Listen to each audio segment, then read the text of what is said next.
Portal. Relatos que deben ser escuchados. Con Shirley Barnaghi. A propósito del Día del Trabajador, he querido conversar esta mañana con Asdrúbal Oliveros. Los salarios en Venezuela. Asdrúbal, buenos días y bienvenido. Gracias por atenderme. Sé que para ti son las buenas tardes y te agradezco mucho que hayas tenido la posibilidad de conectarte con nosotros vía Zoom. A ver, buenos días. Buenos días, Shirley. ¿Cómo estás? Un saludo para ti y para todas las personas que a esta hora nos están oyendo o viendo. Fíjate, Asdrúbal, yo iba a empezar por quizás otro tema, otra arista, pero me pareció interesante la pregunta que tú hiciste en tus redes sociales. ¿Cómo le pagan a usted el salario? ¿Y por qué creo que es importante? Creo que eso puede darnos una radiografía de cómo se está comportando el mercado económico, cómo es esa relación entre empleador y empleado, entendiendo que en Venezuela conviven distintas monedas más allá del oficial, ¿no? Y efectivamente, fíjate, Shirley, varias cosas, ¿no? Para poner en contexto. Mm. Bueno, sabemos que venimos de un ciclo hiperinflacionario que destruyó, pues, el poder adquisitivo del bolívar. Mm. Y en esos momentos, estoy hablando unos años atrás, por ahí en el 19, 20, muchos negocios, muchas empresas optaron por pagarle a sus trabajadores en divisas, ¿no? Principalmente dólares, en algunos casos pesos, si estás hacia la frontera con Colombia. Pero dado que nuevamente el bolívar está tomando relevancia en las transacciones y que hoy el grueso de las transacciones se están pagando principalmente en bolívares, las empresas están como revirtiendo ese proceso y hoy el grueso de los pagos se están haciendo en bolívares, ¿no? Esto nosotros lo hemos visto a través de investigaciones que hemos hecho con empresas que trabajan temas salariales. Y te das cuenta que el grueso de pagos se está haciendo en bolívares. En la encuesta que tú mencionas, en que yo posté ayer en X, bueno, ahí ya hay más de 1.100 votos y 47% de los que votan dice que su pago es 100% en bolívares. Apenas 15% dice que es 100% en dólares. Entonces, pareciera que hay obviamente la mayoría de la población está ganando principalmente en bolívares. Y por supuesto es paradójico porque, o por lo menos es trágico, más que paradójico, porque al final en estos últimos meses hemos visto pues una aceleración importante de inflación en bolívares que perjudica obviamente la capacidad de compra de esos trabajadores, afectando el consumo. Ahora, la pregunta es, ¿se han aplicado, según lo que has podido investigar, jerarquías? ¿En función a la jerarquía, el tipo de pago varía o a nivel, digamos, transaccional, lo que han podido ver, de alguna manera en el mercado, las transacciones mayoritariamente hoy en Venezuela son en bolívares? Y hoy las transacciones son Mm. mayoritariamente en bolívares. Estamos próximos a sacar nuestro estudio de Ujú. transacciones, pero ya lo que hemos visto preliminarmente es que más del 80% de los pagos se hacen en bolívares. Y a nivel de los trabajadores, en caso de tu pregunta, fíjate, para los niveles, vamos a decir, gerenciales o directivos, sí se está aplicando lo que llamaríamos pagos híbridos principalmente, es decir, hay una porción del paquete salarial que se está pagando en bolívares, pero también una parte importante se paga en divisas. Esto obviamente Mm. para generar incentivos para que la gente permanezca en los puestos, para hacer atractivo además el cargo, ¿no? Porque si tú, por ejemplo, eres un gerente nacional de ventas o gerente de tecnología en alguna empresa mediana o grande, o incluso el gerente general, la verdad que es muy difícil que tengas atractivo para ese cargo Ujú. si no hay parte de la compensación en divisas, ¿no? Entonces Ujú. las empresas juegan con este esquema híbrido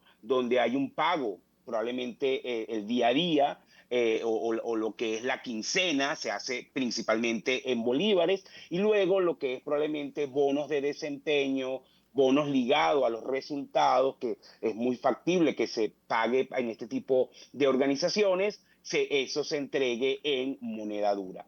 En la medida que vas bajando en el escalafón, que ya vas más a cargo más de la base, obviamente el pago en bolívares se vuelve más relevante y desaparece el incentivo Mm. en dólares, ¿no?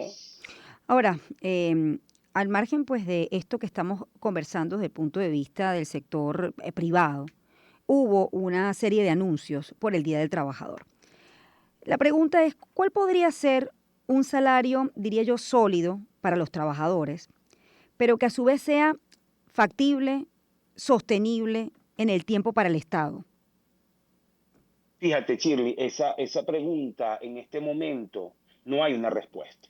Es decir, para cómo está el Estado hoy, dicho de otra manera, tú tendrías que aplicar una reforma de toda, institucional del Estado venezolano, de su tamaño, de sus roles, para poder llegar a ese punto, vamos a decir, óptimo de Mm. equilibrio. Pero te lo voy a poner te voy a dar la respuesta hoy. La respuesta hoy no coincide. Al día de hoy, tú deberías fijar el salario mínimo. Digamos que el criterio menos digamos, polémico es que el salario mínimo debería cubrir la canasta alimentaria. Es decir, tú deberías ganar como salario, por lo menos para cubrir tus necesidades de alimento de la familia. En ese caso, tú pudieras pensar que el salario mínimo, y estoy hablando en un universo ideal, debería estar por el orden de los $500. Ese debería ser basado obviamente en el criterio del costo en este momento de una canasta alimentaria en Venezuela, ¿no? Entonces, debería estar por allí. Esa responde la parte de cuál debería ser el salario para un Mm. trabajador en Ahora la términos pregunta es si eso es ideales. real en este momento Exactamente. y Ahora viene la sostenible. otra parte. Mm. ¿Puede el Estado, en las condiciones actuales, insisto, en el Estado de hoy, con los trabajadores de hoy, con el nivel de gasto de hoy, pagar eso? A mi juicio, no lo puede pagar. Lo máximo que puede pagar está en el orden, en cálculos que nosotros hemos elaborado, de $120 por empleado. Entonces, ahí tú ves un poco la divergencia. Ahora, ¿cómo llegas a tener un salario acorde con lo que la gente necesita y que el Estado pueda pagar? Bueno, cuando tú tienes el número óptimo de empleados, cuando tus gastos verdaderamente reflejan lo que son las prioridades que tienen que tener el Estado. Y por eso es que hablo de que hablar de recuperación del salario en Venezuela tiene dos aristas Mm. muy importantes. Mm. La primera es el tema institucional, y estoy hablando del salario principalmente del sector público, institucional en el sentido de esto que he comentado, la reforma del Estado, el tamaño del Estado, el gasto que hace el Estado. Y además, a ese punto institucional le agregaría reforma del estamento legal, en este caso la ley del Mm. trabajo, porque a mi juicio la ley del trabajo es un obstáculo que también influye o tiene mucho que ver con la incapacidad del Estado para pagar buenos sueldos. Y el segundo elemento tiene que ver con el control de la inflación. Muy difícilmente tú vas a tener un salario acorde con las necesidades de los trabajadores o de las familias en un entorno donde la inflación es elevadísima y donde por supuesto siempre vas a tener que estar haciendo ajustes porque hay una pérdida de poder adquisitivo. Entonces tú necesitas estabilidad de precio, necesitas, digamos, fortaleza institucional y estabilidad de precio para lograr, digamos, ese equilibrio Mm. de salario y para responder adecuadamente la pregunta que tú has Mm. planteado, ¿no? ¿Cuánto debería pagar el Estado hoy y que eso que pague el Estado sea acorde o Mm. le permita vivir dignamente a un trabajador del sector público? Sí. Ahora, fíjate, con relación a la ley de trabajo hay un tema interesante, bueno, que esto va en el ámbito del sector público y el sector privado. El sistema de prestaciones, ¿no? Sociales. El anticipo mensual, el cálculo retroactivo. Es decir, la pregunta es si ese sistema, cuando hablamos de realidad, es un sistema aplicable, posible en una economía como esta, hoy en día? No, no lo es, y por eso yo hablé Mm, de la reforma de la ley del trabajo. El gran escollo que tiene la ley del trabajo hoy es que el sistema de cálculo de prestaciones sociales es un sistema inviable en un entorno altamente inflacionario mm, como el venezolano. Con lo cual, al tú ajustar el salario permanentemente debido a la alta inflación, tú generas un incremento brutal de los pasivos laborales que hace inviable para el caso del sector privado, el negocio, la empresa llega a un punto que el balance, tú sabes, contablemente, activo, pasivo, capital, se desequilibra totalmente porque el aumento de los pasivos laborales es demasiado, tiene un crecimiento exponencial y también, obviamente, por el lado del Estado. Por eso es que el Estado y las empresas han optado por pagar la mayoría de los ingresos del trabajador en bono. Es lo ujú. que llamamos la bonificación del ingreso. Es decir, hoy en día el grueso de lo que recibe un trabajador es bono. En el caso del sector público, la diferencia es muy marcada. Estamos hablando que apenas alrededor entre el 3 y el 5% del ingreso mensual de un trabajador público es sueldo y el resto, entre el 95 y el 97%, es bono. Y en el caso del sector privado, la proporción es 75-25. 25% salario, 75% En el bono. sector privado Esa, también. sí, claro, porque es que el Ujú, problema es que si esos pasivos crecen, crecen, crecen, llega un punto que para la empresa también se hace inviable. ujú. Entonces, es un problema que viene de raíz y que tiene que ver con la ley del trabajo. Por eso yo he venido insistiendo desde hace bastante tiempo que tiene que reformarse esta ley, tiene que redefinirse el cálculo de los pasivos para volver a recuperar ese peso de que sea mayor el salario que los bonos. Ujú. Ahora, en el contexto actual, con la ley actual, a mi juicio, eso es inviable.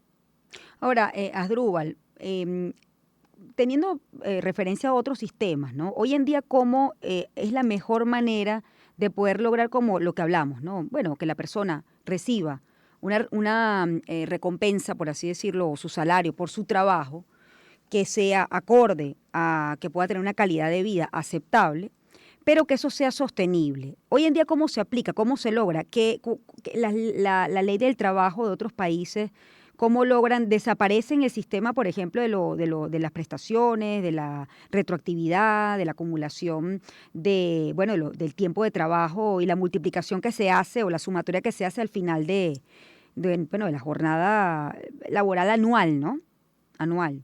Fíjate, Shirley, esa pregunta es bien compleja porque una de las cosas más difíciles Ujú, en el mundo hoy es justamente el tema pensiones, el tema seguridad social. ujú. Es un debate intenso en muchos países, países que además ya tienen un largo recorrido de base institucional y entornos macroeconómicos más sanos que el venezolano, ¿no? Hablo, por ejemplo, del caso en América Latina de Chile que bueno, tiene digamos, un Mm, recorrido importante y que el cambio en el régimen pensional no ha sido fácil. Entonces, esto no es un debate sencillo mm, porque tiene que ver una palabra fundamental, que es la sostenibilidad. ujú, Es ujú. decir, Sí, por eso tú tienes hice que hincapié, ¿no? Bueno, claro, ¿cómo tú- garantizas un sistema que sea sostenible? sí. Yo soy fiel creyente de que lo que cabe es un régimen de pensiones privados en el cual obviamente haya supervisión del Estado, pero que tú permitas crear una infraestructura del régimen pensional, se desarrollen instituciones de este tipo, administradoras de pensiones, reguladas por el Estado, pero que sean privados y que le permitan al trabajador y a las empresas de alguna manera manejar todo lo que tiene que ver con prestaciones y seguridad social. Obviamente el aporte a este sistema tiene que ser mixto, en el sentido que tiene que haber aporte del patrono, del empresario, pero también de los trabajadores, pero en una administración privada. Yo creo que deberíamos ir hacia allá. Mm. Aquí se intentó hacer algo bajo el gobierno de Rafael Caldera, pero lamentablemente esta ley que quedó pendiente no se aprobó, luego llegó el chavismo al poder y bueno, tampoco se dio pie a esto y es una tarea pendiente Mm, que tiene Venezuela, un régimen pensional de seguridad social adaptado a nuestras posibilidades. Pero antes de llegar ahí, también soy consciente que tenemos que resolver otros problemas más urgentes, ¿no? Uno de ellos es resolver el problema macroeconómico, es ujú, decir, ujú. nosotros necesitamos una economía estable, una economía que crezca, una economía que tenga una inflación también sana para los estándares de nuestros países, es decir, en un rango que debería moverse entre el 3 y el 6%, no más de eso, ¿entiendes? Porque estos regímenes solo son viables con baja inflación. O sea, necesitamos trabajar ese entorno macro. Necesitamos también un régimen sólido de respeto a la propiedad, para que haya inversiones, para que crezca el empleo privado. En tercer lugar, necesitamos herramientas para reducir la informalidad y necesitamos herramientas de fortalecimiento del trabajador por cuenta propia y del emprendimiento, que también son áreas muy importantes y que en nuestro país es clave porque aquí mucha gente prefiere Mm, trabajar por su cuenta, sí. pero también allí hay unos incentivos bastante inadecuados porque lo que hay es una informalidad creciente. Entonces, eso también deberíamos Mm, trabajarlo, ¿no? Y, por supuesto, este tema que estoy comentando de reforma de la ley del trabajo, de crear una estructura que estimule la creación de empleo y que permita nuevamente que el grueso del ingreso del trabajador sea sueldo y no bono. mm. Y yo creo que eso es la base de esto que estamos hablando, de esta pirámide o de este edificio. Una vez que tienes esa base, es que puedes empezar a hablar Mm, de régimen pensional y qué debería venir en ese sentido. Entonces, no es una reforma sencilla, mm. no es rápida, lleva tiempo, pero por supuesto creo que hay que discutirlo y hay que trabajar en ello. Sí, lo otro, Asdrúbal, hablaste de un tercer punto importante que es la inflación. Independientemente si usted trabaja en el sector privado o público, en el país que sea, si hay inflación, es difícil, digamos, que un salario compita contra la inflación, cualquiera que éste sea. Así Entonces, es. la pregunta es, en este momento, ¿cómo lograr, bajo las circunstancias y contexto, digamos, económicos de Venezuela, particulares, lograr controlar una inflación? Que la inflación esté controlada o que sea una inflación, como tú dices, aceptable. Mira, yo creo que esto, por supuesto que el control de la inflación, Shirley, es responsabilidad del Estado, totalmente, ¿no? Y ahí creo que hay un elemento base del cual el Estado puede partir, que es que esta es una economía que en parte se ha dolarizado. Más allá de que tú pagues en bolívares, hoy los costos, muchos precios, el dólar y además el mecanismo de resguardo de la Mm, mayoría, de todo el mundo, la verdad, estoy hablando de la mayoría, de todo el mundo. Entonces todo el mundo piensa en dólares y a la hora de tú ahorrar o acumular estás pensando en dólares. ¿Por qué digo esto? Porque yo creo que si tú aprovechas esa dolarización a tu favor, insisto, esto no implica renunciar al bolívar, ujú. sino que conviven los dos sistemas, un esquema bimonetario. Están los bolívares, están los dólares. Si yo permito eso, eso ayudaría mucho a estabilidad de precio y a reducción de la inflación. Como primer paso, no es el único, no es el, no, digamos, no va a resolver todos los problemas, pero ayudaría mucho si yo permito, por ejemplo, nuevamente que fluyan los pagos en dólares, que entre los bancos hayan transferencias en dólares, que se den créditos en dólares, ayudaría bastante. Luego, obviamente, hay un tema fiscal, que es que tú necesitas seguir trabajando en que tus gastos o que tus ingresos sean mayores a tus gastos.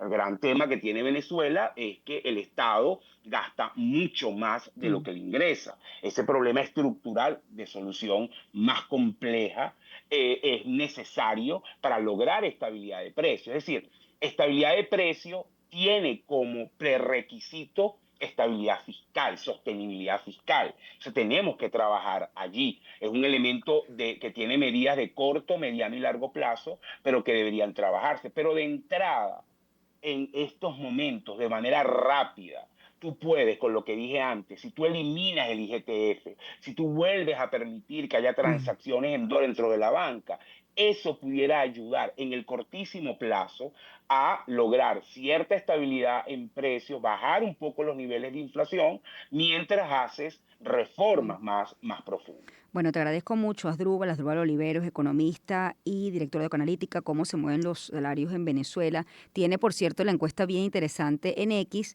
Yo te ayudé un poco en mi cuenta en Instagram. Vamos a cotejar resultados. ¿Qué te parece? Yo te mando los Claro, míos buenísimo, y así perfecto, levantamos una perfecto. buena data para saber cómo se está moviendo Me el tema de los parece salarios bien. en Venezuela.